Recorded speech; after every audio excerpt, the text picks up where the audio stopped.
Welcome to the Cold Steel Podcast, hosted by Amir Farouk and myself, Chad Ball. We consider it an absolute privilege to bring you guests from around the world who are truly experts in their craft. Our mission is to offer you a combination of not only masterclasses on clinical surgery topics, but also insights into achieving personal growth, productivity, and fulfillment as both a surgeon and perhaps more importantly, as a human.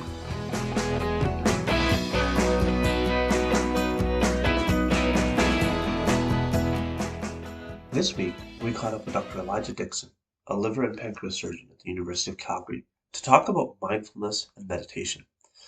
Dr. Dixon really opened our eyes on how those practices might be helpful to us both inside and outside the operating room. We also asked Dr. Dixon about what it was like to be the past president of both the America's Hepato-Pancreato-Biliary Association, otherwise known as the AHPBA, as well as the Canadian Association of General Surgeons, also known as CAGS.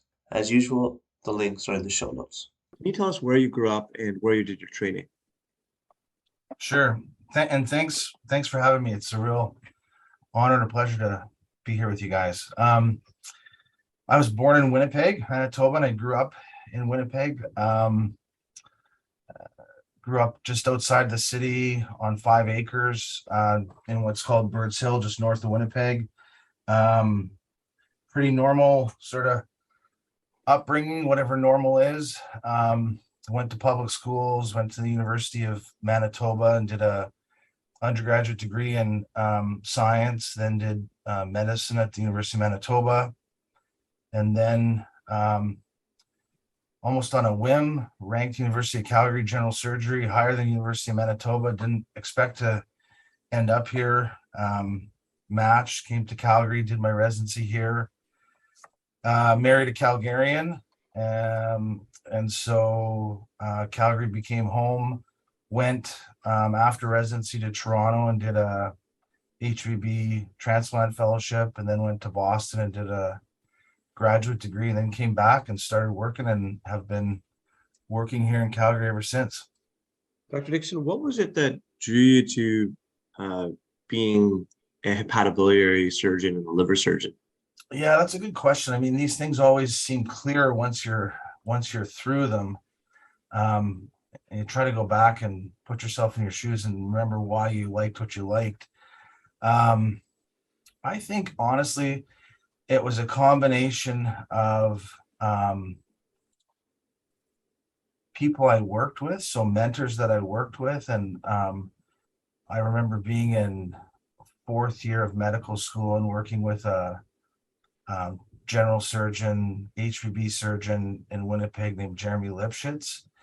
And I mean, it's hard to say that you really understand what's going on when you're a 4th year medical student, especially in the operating room in terms of the operations that are being done.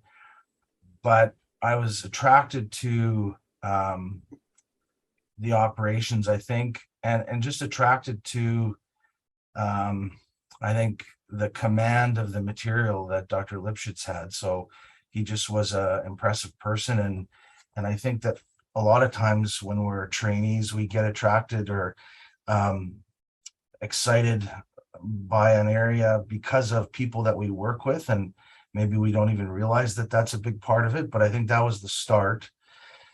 And then I did my residency. And honestly, I liked most things that I did in residency. I thought, as I went through them, they're all pretty interesting and I could see myself doing them. And then I did HPB surgery again as a more senior trainee when I think I understood things a bit better, and spent a lot of time with Francis Sutherland. And again, really attracted to the technical aspects of the operations.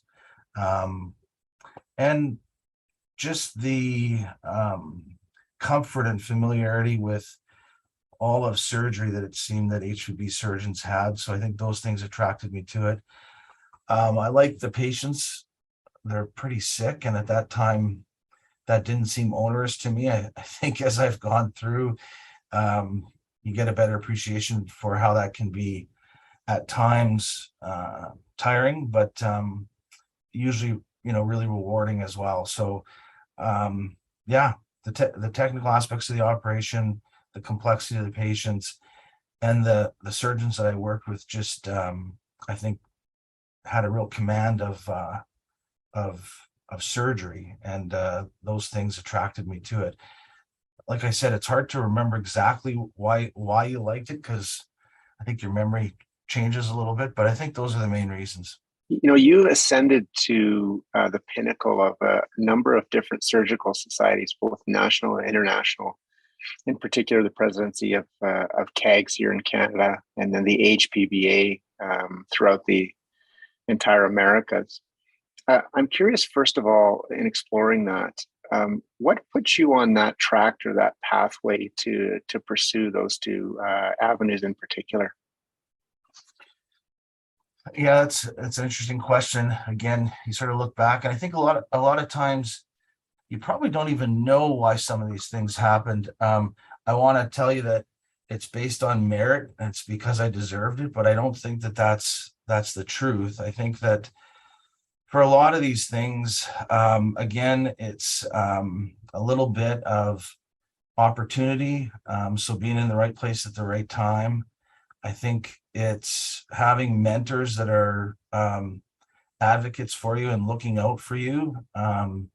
So for the Canadian Association of General Surgeons, I think honestly, I don't know this for sure, but I think that Jan Pasica, who is one of my mentors and who was heavily involved with CAGS at that time, I think spoke with Robin McLeod about me and suggested that I, might be someone that would be worth getting involved. And I think advocacy by Dr. Pasica with Dr. McLeod probably led to me being offered being the program chair at a very early stage in my career. I remember when they asked me, you could see some of the people in the organization were surprised, I think, because I was quite junior at the time.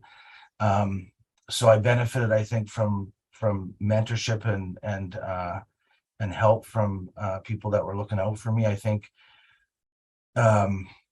with the AHPBA, it was similar. I had said, yeah, I'd be happy to be involved in any way that I can be. And they put me on the research committee, which it's an important committee, but it's not by any means a fast track to leadership in the organization. And at that time, Nick Vote was the chair of the research committee. And I took it seriously, and I went to all the research committee meetings, which were twice a year. And back then, everything was in person. And I think for 2 or 3 meetings in a row, the only people in the room were me and Nick, and there was probably 10 people on the committee. So the meetings became a coffee between me and Nick Vote, and Nick asked me to help him with things, and I think I did an okay job, and Nick ascended through the organization. And I think, again, Nick's mentorship and advocacy really helped set me on that path, along with a few other people in the organization that helped along the way as well. I think the other big thing is that, and I think that there's an overemphasis on us expecting people to have a plan for the future and know what they're going to do. We always seem to ask people, what's your 3, 5, 7, 10-year plan? I remember getting asked that when I was a medical student in surgery interviews. And I mean, it's sort of a silly question. I don't know how you can answer that when you have no idea what residency is really going to be like, and you have no idea what you're going to like and not like. And there's an expectation that you have this grand plan, which I mean, I think it's good to have some plans, but I think you got to be flexible and you have to be open to opportunity. And I think part of that is saying yes to opportunities, especially opportunities that you might not have had planned or expected. And for me, in both of those cases, it was me saying yes to things that definitely were not in my plan. I didn't plan to become the program chair at CAGS, which then leads to positions on the executive and to the presidency. So yeah, I think that there's a tendency for people to want to have everything planned out, maybe not see opportunities as opportunities, and probably say yes a bit more than I think we tend to do. I think sometimes we tend, if it's not in our plan, we're not going to do it. And I think that you miss a lot of opportunities. And I mean, it's impossible to plan the future. If you sort of go back and look at every year and look at what the predictions in the news are, like what are going to be the big news stories next year, it's almost 100% that they're wrong. Like no one predicts a pandemic, no one predicts a war in the Ukraine. These things are things that happen, and you got to be prepared to adjust on the fly and see opportunity where maybe you might not have expected to see an opportunity. So yeah, just benefiting from mentorship and probably saying yes sometimes when it wasn't obvious why I would say yes. Tell us about what was like the most sort of meaningful aspects of being part of the organizations and also being the presidents and the head of the organizations. Yeah, I mean, so there's lots of things. I think it's definitely exciting and interesting to sort of be on the inside and see how things work, and to, in a large way, be on the forefront of the organization and in these cases, the specialties. You really get to see, what's up and coming.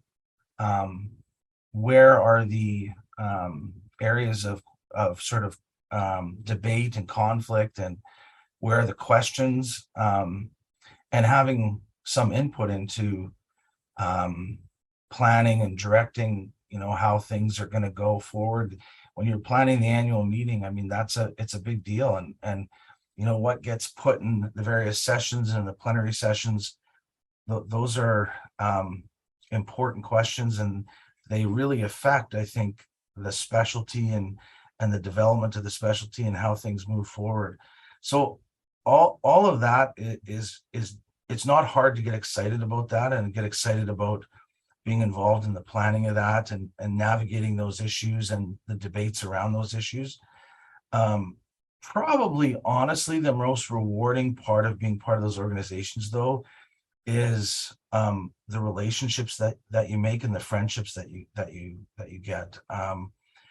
Especially, the AHPBA, you meet people from all over North, Central, and South America, and yeah, it's just it's eye-opening.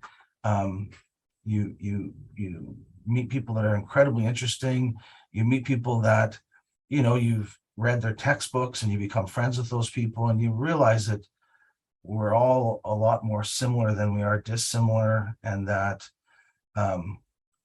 people are working towards the same thing. People's intentions are generally good, and you really develop lifelong friendships.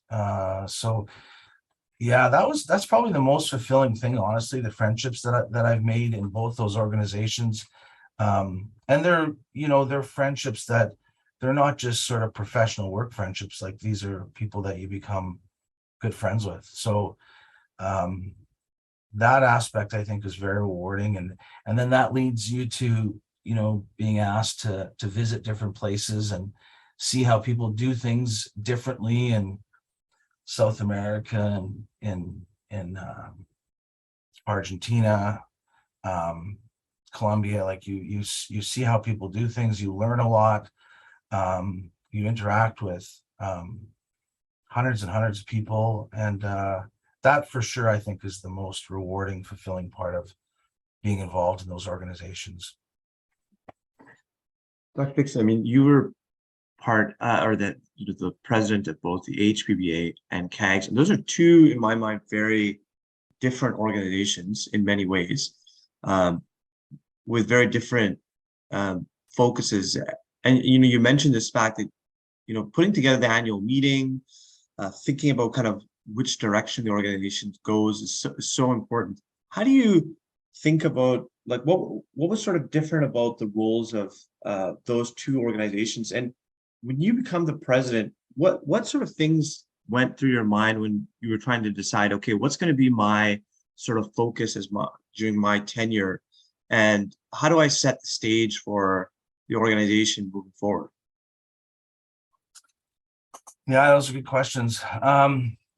So I mean, there's differences, but there's probably more similarities than you'd guess between the organizations. I think that both of them, a lot of it depends on the length of the presidency. So if someone is a president for 2 or 3 years, that's a really significant commitment.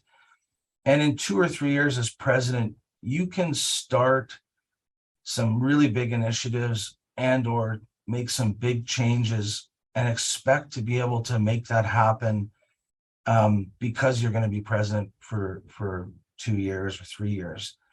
When you're president for a year, it's hard to make huge changes, and truthfully, the organization resists big changes when people are constantly coming and going on a 1-year term. And so you really want to have some continuity in terms of the plan from president to president. And so, in both organizations, there's a long period where you're sort of working together as, usually you're going to be the secretary or the treasurer first, and they're going to get a good look at you that way. And then depending on how things go and how you work with the leadership, then you potentially be considered as president-elect or president-elect second in the case of CAGS. So there's a long lead up to becoming president. And I think that helps in terms of continuity and making sure that there's not huge changes in direction, which is both a good and a bad thing. So, the executive is usually all on the same page and they have the same vision for the future or close to the same vision. It's bad in that it's difficult to make big changes or to initiate, new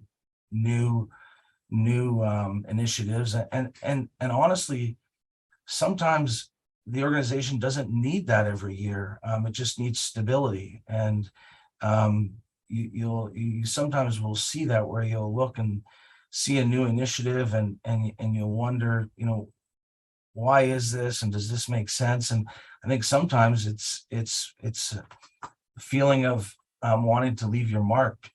People will come in for their presence and they want to do something special, which is good, but it's maybe not always needed. So it's a long-winded answer to your question. I think with CAGS, I think the part of general surgery's problem has always been our name. General surgery sort of, it doesn't imply that we're subspecialists that are highly trained. And so I sort of wanted to put a little bit of focus on us defining ourselves as real subspecialists and really being proud of who we are and what we do. And again, trying to bring the group together as opposed to the continual sort of fragmentation of general surgery where you get groups breaking off all the time, which again is both good and bad. And we could talk about that for a long time. For the AHPBA, I didn't want to make any massive changes because I think that organization, I followed some really great leaders. I followed Bill Jarnigan and Will Chapman, and then had Javier Lindor as well. And all of them are exceptional leaders, and I think had similar visions. So it didn't really require any big changes in path. I wanted to help develop a clinical trials network. And so I asked Mike DeAngelica to start an ad hoc committee that would bring together various institutions across the Americas to work together in clinical trials. And that was sort of, I think, my small contribution, but mostly just keeping things along the same path and in order was the job. And I think that's what I tried to do. It's difficult. We had issues a few years before I was president with the management company And I've seen it in other organizations where there's significant problems with the management company. And especially when you have a one-year president, the inertia is against making a change. You really don't want to make a change in the management company when you're the president, because it means you're potentially gonna have a difficult presidency, a lot of work. So the tendency is maybe not to deal with issues that need to be dealt with. And in my case, I was lucky. I followed Will Chapman and Bill, and they made the hard decision during their presidencies to change the management company, which was definitely the right decision, but a difficult decision. So it's hard in a one-year presidency. I think that 1 year is attractive because the commitment's not onerous. A 2 or 3 year presidency is very onerous, because if you're president-elect for 2 years, and you're president for 2 years, and you're past president for 2 years, you're talking about more than half a decade. So it's a big commitment. There's definitely pros and cons to 1 versus 2 or 3 year presidencies.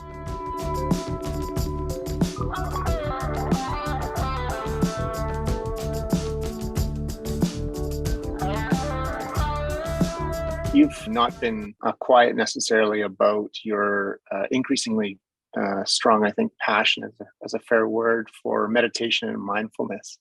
I was wondering if you could define for our audience who maybe is not totally familiar, particularly with the definition of mindfulness, what that means to you, and how meditation and mindfulness sort of work together. I think that mindfulness is really just learning to have very focused attention and be aware of what's happening in your mind, and being able to apply yourself in a very focused way. I think that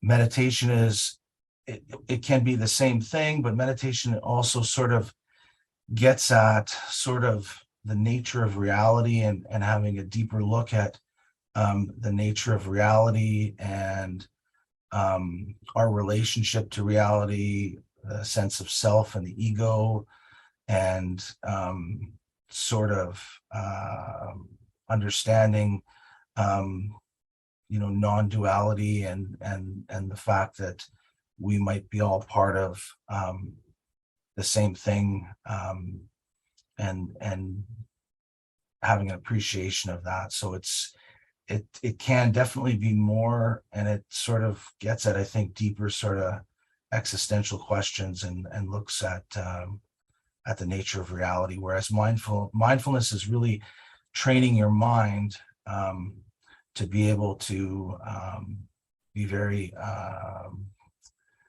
focused and have focused attention. I mean, we as surgeons, if you were to say to me, what would people be surprised about in terms of our training?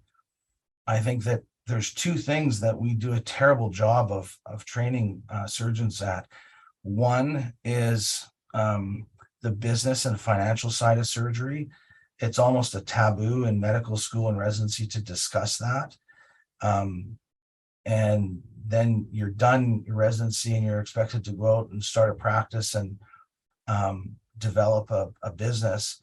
And you've really got no training, zero. And there's many different models of business for surgery, and we get trained in none of them. And so we do very badly at that. And I think we also do very badly at understanding how our minds work, being aware of how our minds work, and being aware of how we regulate ourselves. Surgery is stressful. It can be emotional. And I think that you see it. I mean, I know you guys, you train similar places and times as I have. You've seen situations where people you've worked with have not had good control of their emotions and their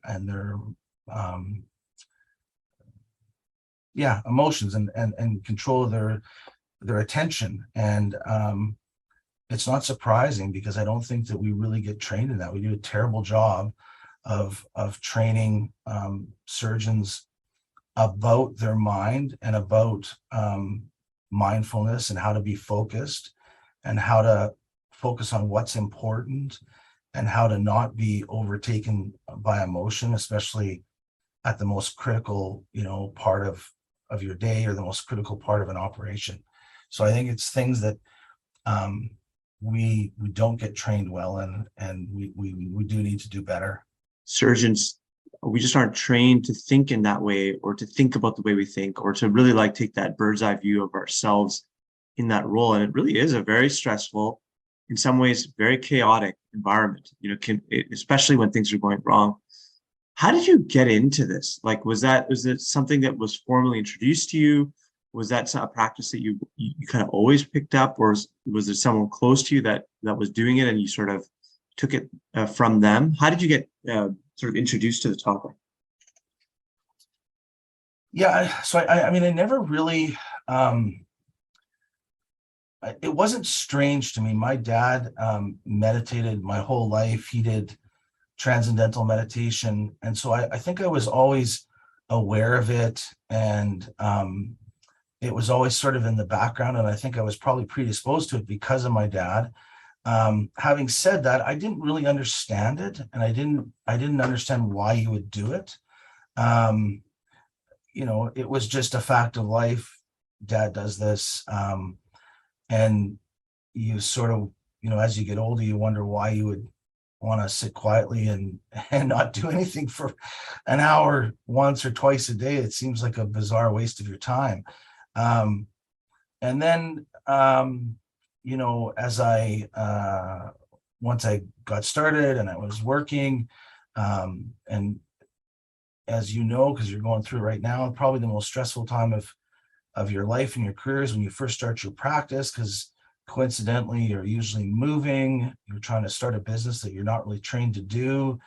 You're trying to, establish yourself as a surgeon. You're trying to still learn how to operate to an extent because, you keep learning for a long time. You're trying to integrate with your partners. You may be trying to get grants and write papers and establish yourself that way. And then you're probably developing some sort of relationship or marriage and or having a family. And in my case, I think I started thinking about these things when my marriage started to break up, and I wouldn't say I was depressed, but I think for the first time in my life, I didn't wake up like happy every day. And so you start thinking, starting asking yourself some deeper questions and some existential questions. And I remember reading a book by Eckhart Tolle, The Power of Now, and it just sort of struck me. It was simple. His message was simple, but I mean, basically, we spend most of our energy worrying about the future or the past, and that if you're living in the moment and you're very present, there's usually not a problem right now. Most of your problems are created by your mind worrying about the future or the past. So that sort of started it. And then I got onto Sam Harris, and that was just sort of luck. I think I was listening to Jordan Peterson podcast, and they asked him who his biggest adversary was. And I think he said he didn't have an adversary, but the smartest person he had debated was Sam Harris. And I had never heard of him. So I went and looked up Sam Harris, and then that took me to his app. So he's got an app called Waking Up. And I mean, it's just, it's the most amazing app. It for the small price that you pay, and you don't even have to pay for it. If you can't afford it, he'll give it to you for free. It covers so many things, so many areas in terms of meditation, mindfulness, leading in a sort of, an informed, well-intentioned life. He regularly talks to experts in all sorts of different fields related to those issues. And it's a meditation app. And so I got into that. And then yeah, it just took off from there. I mean, I can't say enough about his app. It's amazing, and yeah, it was what really sort of got me really going down the path. We'll be sure to link that material to the show notes for the show for the listeners. I hope it's not overstated, and I hope you're not mad for me saying this, Elijah. But you're a savage in the hospital clinically. You work like a savage, and you operate a ton, and you're just a super duper busy dude. So I really want to know how you integrate the practice of mindfulness sort of day to day in these crazy days when you're in the building. How do you do that? Yeah, no, that's a good question. So I think, I mean, part of my attraction to it was that I think I was fortunate in that, when people get really upset and emotional, often they don't even know they're upset or emotional. They're so taken over by their emotions. And I think I've always been lucky in that I've always sort of had an awareness of that. Like you said, Amir, I've had that bird's eye view. I've always been able to look and say, okay, you're getting really upset, or you might not be handling the situation very well. And so I think that helped me become aware that that was important. And just knowing that, I think when those situations arise at work, I think I'm able to often step back. It's still hard, and you can still get caught up in emotions, both when you're dealing with a difficult situation with a patient, or you're dealing with a difficult administrative issue. But when you are able to sort of step back and become aware of your emotions and view them from an external viewpoint, it really dissipates them and they don't take over. So I think at work with mindfulness, the awareness that that's important has definitely helped me and made me be more aware of it, and probably made me be more aware of it than I ever was before, and sort of try to purposely view myself from that perspective often. You would think when things are going badly in the operating room that the most in control person in the room is the surgeon, and it should be. But as you guys know, that's not always the case. And I think that we need to be that person, and people need to be trained to be able to do that. In terms of the meditation, so I mean, on Sam's app, there's a 10 or 20-minute daily meditation you can do. And I'll do that pretty much every day, a 20-minute with his daily meditation. He also has a whole bunch of other meditation experts coming at meditation from slightly different angles and disciplines, and I'll often listen to them and get into them and do some of those meditations. I've done a fair number by a guy named Henry Shukman, a Zen Buddhist who is really outstanding on his app. And then I'll just meditate myself. The thing that limits me is fatigue. I'm sure you guys can both relate to that sometimes if you sit down quietly, especially if you close your eyes, the next thing you know, you're waking up half an hour later, 45 minutes later. So I'll often do it at night, but I'll take a nap sometimes for 30 minutes when I get home from work, and then I'm wide awake, and then I'll meditate after I've had a nap. And I make it a priority. Like I do it probably before I do a lot of other things in my life that I used to do, when I wasn't at work. It's definitely a priority. Having said that, there's lots of days when I don't do that because I'm too busy or I'm too tired. We have this, or at least I had this preconceived notion of sometimes of meditation as being this very kind of esoteric, hocus pocus kind of practice that people do.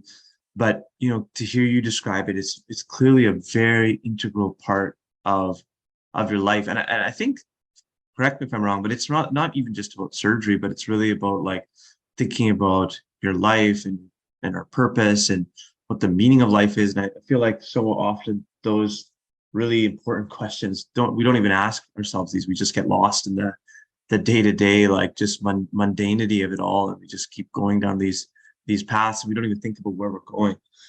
For Dr. Dixon, for someone who doesn't do meditation on a regular basis, what do you recommend being the best way to kind of get into it? Is it using that waking up app as the best way to kind of get into it? We interviewed Jillian Horton, who wrote a great book called Everything is Perfectly Fine, where she actually talks about her going away to a retreat on mindfulness and meditation. Is that something you'd recommend? How do you, to the uninitiated, how do you get into mindfulness and meditation? Yeah, that's a good question, and I think there's no single right answer. I personally think that an app like Waking Up's Sam Harris's app is a really nice way to start, because he has a series of lectures that sort of go through the logic around meditation,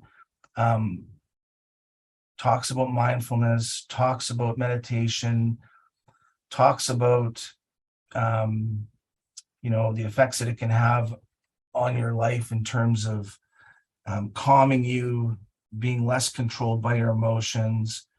And then, as you get more into the meditation aspect of it, he does have a lot on there about sort of enlightenment and, making sort of understanding the nature of reality more, understanding non-duality, and how best to practice towards that. I think that a lot of times, especially if that's your focus, meditation can become about striving for that, and I think he addresses that better than a lot of people, and that any meditation is good. You don't necessarily have to sit by yourself in a silent retreat for a week or a month or 3 months. I think going on a retreat is outstanding. I think that that's a steep way to get into meditation, though. If you haven't meditated and you go to that sort of a retreat, it could be frustrating and expecting a lot from yourself. So I think that there's huge benefit in doing retreat, but I think as a means to starting out, I personally think his app is amazing, and he has a lot on there about the logic of mindfulness and meditation that I think for people that are not familiar with it and think it's sort of weird hocus pocus, that it's a really nice way to go through it. And he's a scientist. He's got a PhD in neuroscience, so he really goes through it with in a critical sort of way and explains things really well. He's an amazing orator, so you really understand things well. So that I think that personally, based on my experience, that would be a great way to start. You mentioned a few times now duality. What's duality and non-duality? Well, the duality is how pretty much all of us live, which is with a strong sense of the ego or self, and that everything outside of us is outside of us. So the duality is, subject, object, us, the ego, and then everything outside of us. And if you, common theme as you listen and read and hear about people that have had these enlightenment experiences, one of the big common threads is the non-dual nature of the world, that really we're all part of the same thing, and we're all part of our reality is one big reality, and the ego is really a construct that we create for ourselves. There's a great TED talk about someone that had a stroke in her default mode network of her brain, which is the area of your brain that gives you your sense of self or your ego. Her name is Jill Bolte Taylor, and she's also a scientist. She gives a great short, I think it's 10 or 15-minute TED talk. She had a stroke of her default mode network and describes what it's like to not have that functioning, and basically describes non-duality. And her description is very, very similar to these meditation masters or people that have had these enlightenment experiences, and how they describe non-duality and their perception of reality without having a stroke, obviously, just through meditation. And it's worth listening to. It's very, very interesting, and she can describe it much better than I can. I'm curious how this practice has spilled over into other aspects of your life, maybe beyond the operating room. I mean, the biggest, and I'm sure that both of you would say the same thing, that lots of times in life you're waiting, like I just need to get that grant, or I need to publish that paper, or I need to get that promotion, or I need to get my driver's license, or whatever it is that you're waiting for in the future. And it takes away from your appreciation of the time that you're in right now. I mean, the best time of your life is probably when you're 8 or 9 years old and you have no worries. But when you're 8 or 9 years old, you can't wait to get your driver's license. You can't wait to do all these adult things. And when you start your practice, you can't wait to be whatever it is, busier, or get that promotion, get that grant, become whatever it is that you think is important to you. And I think that although that intuitively, it's very hard to actually live your life that way and practice that way. And I think that being more aware of this stuff has helped me a lot in terms of just enjoying the moment and being happy with how things are right now. If you were able to go back in time and chat with yourself, give yourself some advice, some sage thoughts, maybe when you're starting practice or as a trainee, what would you tell yourself? I would try and tell myself what I just said. Try to enjoy where you are right now, because it's great. And then the other is I would tell myself to ask more questions, and that there's no stupid questions, and not be afraid to sort of question things. I think that especially when you're junior, we tend to just accept the way that things are, and that's the way that it is. And it very well may be that's the right way, but I think a lot of times you don't ask questions. You do things because you think that's what you have to do. And I think asking more questions, would be helpful. So like the example is, I just, because we trained in an academic place, I just assumed that, working in an academic place is what you need to do to have a fulfilling career. And I think that if I would have asked more questions, especially the people that weren't working in an academic place, I would have had a stronger appreciation that there's lots of different paths in surgery that are very rewarding, and that you don't need to necessarily work at the quaternary center. There's lots of other very rewarding practices, and that's something that I realized through experience and through going and helping out in Red Deer and working in a non academic, quote unquote, academic center. And you realize that the surgery and the care they give is every bit as good as what they do in an academic center, and it's very rewarding. So there's just lots of examples like that where I assume things, and I probably should have asked more questions and investigated a little bit more. Maybe other people are better at that than me. But yeah, that I would have asked more questions and been a little bit more critical in some of my assumptions.